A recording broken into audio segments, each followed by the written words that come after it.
నేను వచ్చింది ముఖ్యంగా రెండు కారణాలతో.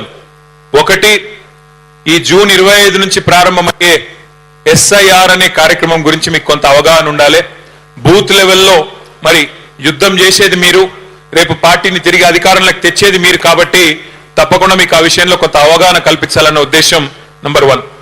రెండవది, మన పార్టీ యొక్క సభ్యత్వ నమోదు కార్యక్రమం కూడా ప్రారంభం కాబోతా ఉన్నది.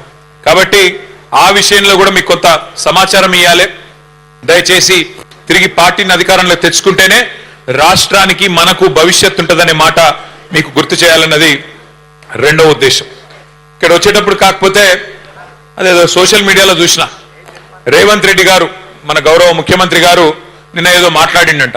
ఏమని? కొత్తగా రైతుల కోసం రైతు డిస్కాం పెడుతున్నా నేను.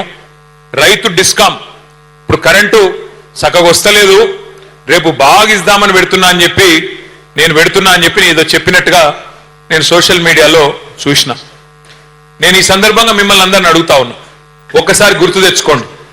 2014కు పూర్వం కేసీఆర్ గారు ముఖ్యమంత్రి కాకముందు, తెలంగాణ రాష్ట్రం ఏర్పడక ముందు మన హైదరాబాద్ మహానగరంలో, మన కంటోన్మెంట్ లో కరెంటు పరిస్థితి ఎట్లుండే, తర్వాత ఎట్లా మారింది ఒక్కసారి యాద్ చేసుకోండి.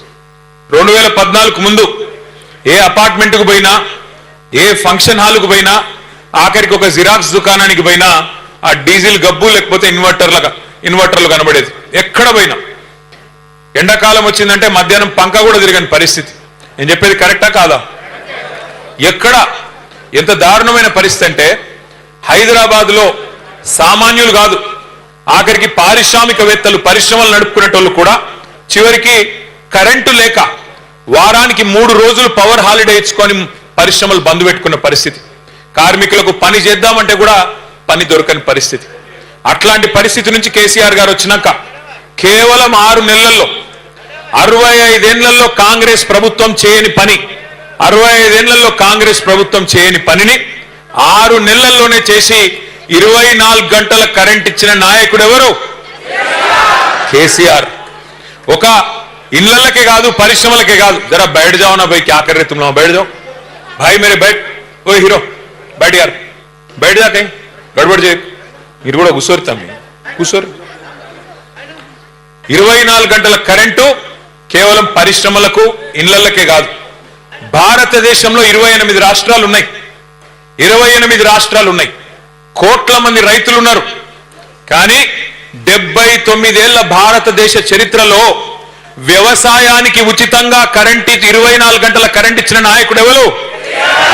24 గంటలు రైతుకు కరెంట్ ఇచ్చిన నాయకుడు కేసీఆర్. రేవంత్ రెడ్డి గారు ఈ రోజు కాదు, ముఖ్యమంత్రి కాకముందు అమెరికాలో ఒక సమావేశానికి పోయినాడు. పోయినప్పుడు అక్కడ ఆయన అడిగినారు ప్రశ్న, మరి కేసీఆర్ గారు 24 గంటలు కరెంట్ ఇస్తున్నాడు కదా వ్యవసాయానికి, మరి మీరేం చేస్తారు అని అడిగింది. అడిగితే ఆ రోజు రేవంత్ రెడ్డి గారు చెప్పిన మాట, వ్యవసాయానికి 24 గంటల కరెంట్ ఎందుకండి, వేస్ట్, 3 గంటలు చాలు అని చెప్పిండు. 3 గంటలు కరెంట్ ఇస్తే చాలు, దినం 3 గంటలు ఇస్తే చాలు, అంతకంటే ఎక్కువ అవసరం లేదు అన్నాడు. కానీ నిన్న ప్లేటు ఫిరాయించి మాట మార్చి ఏం చెప్తున్నాడు, 24 గంటల కరెంట్ ఇయనికే నేను రైతు డిస్కాం పెడుతున్నా, రైతుల కోసం ప్రత్యేకంగా. ఎట్లయితే ఎస్పీడీసీఎల్, ఎన్పీడీసీఎల్ ఉంటుందో అట్లాగే కొత్త డిస్కాం పెడుతున్నా రైతులకు అంటున్నాడు. నేను ఒక్కటే మాట మిమ్మల్ని అడుగుతున్నా, రేవంత్ రెడ్డి చెప్పింది చేయడు, చేసేది చెప్పడు. ఆయన అలవాటు అది ఇప్పటికే అర్థమైంది మనందరికీ. నేను ఉత్తగానే చెప్తలేను ఈ మాట. ఇగో ఇప్పుడు ఒకటే చిన్న మాట, ఇక్కడ మా ఆడబిడ్డలు ఉన్నారు. ఏం చెప్పిండమ్మా మీకు అన్నాడు? కేసీఆర్ గారు 1,00,000 రూపాయలు ఇస్తున్నాడు లగ్గం చేసుకుంటే ఆడపిల్లలు, నేను తులం బంగారం ఇస్తా అన్నాడా లేదా? అన్నాడా?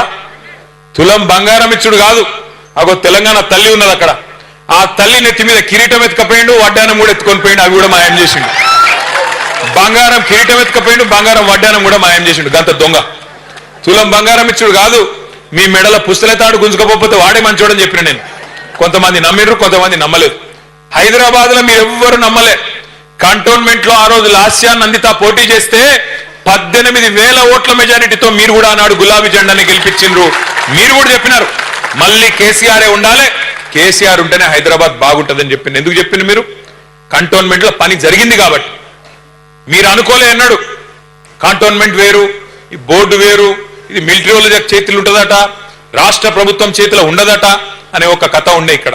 కానీ కేసీఆర్ గారు మీ కోరిక మేరకు, ఆ రోజు సాయన్న గారు ఎమ్మెల్యేగా ఉండే వారి కోరిక మేరకు ఒకటే ఒక్క మాట మీదకెళ్ళి హైదరాబాద్ అంతా ఎట్లయితే మీరు 20,000 లీటర్లు ఉచితంగా ఇస్తున్నారో మాకు కూడా ఇయ్యాలి అని ఒక్క మాట అడిగితే ఆ ఒక్క మాట మీదకెళ్ళి ఆ రోజు కేసీఆర్ గారు నిర్ణయం తీసుకొని కంటోన్మెంట్ లో 20,000 లీటర్లు ఉచితంగా ఇచ్చిన వాటా వాస్తవం కాబట్టి మనం గెలిచినాం. ఆ రోజు రూపాయికే నల్ల కనెక్షన్ ఇచ్చుకున్నాం. ఆ రోజు ఒకటి కాదు రెండు కాదు ఎన్ని పనులు చేసినాం.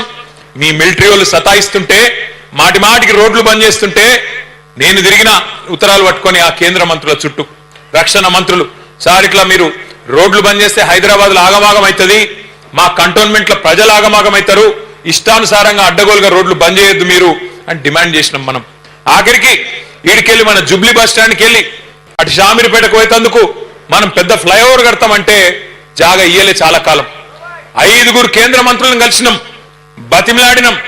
ఆఖరికి 2023 సంవత్సరంలో మనం మొత్తం పనంతా చేసినాక ఆఖరికి మన ప్రభుత్వం దిగిపోయినాక కాగితం వచ్చింది.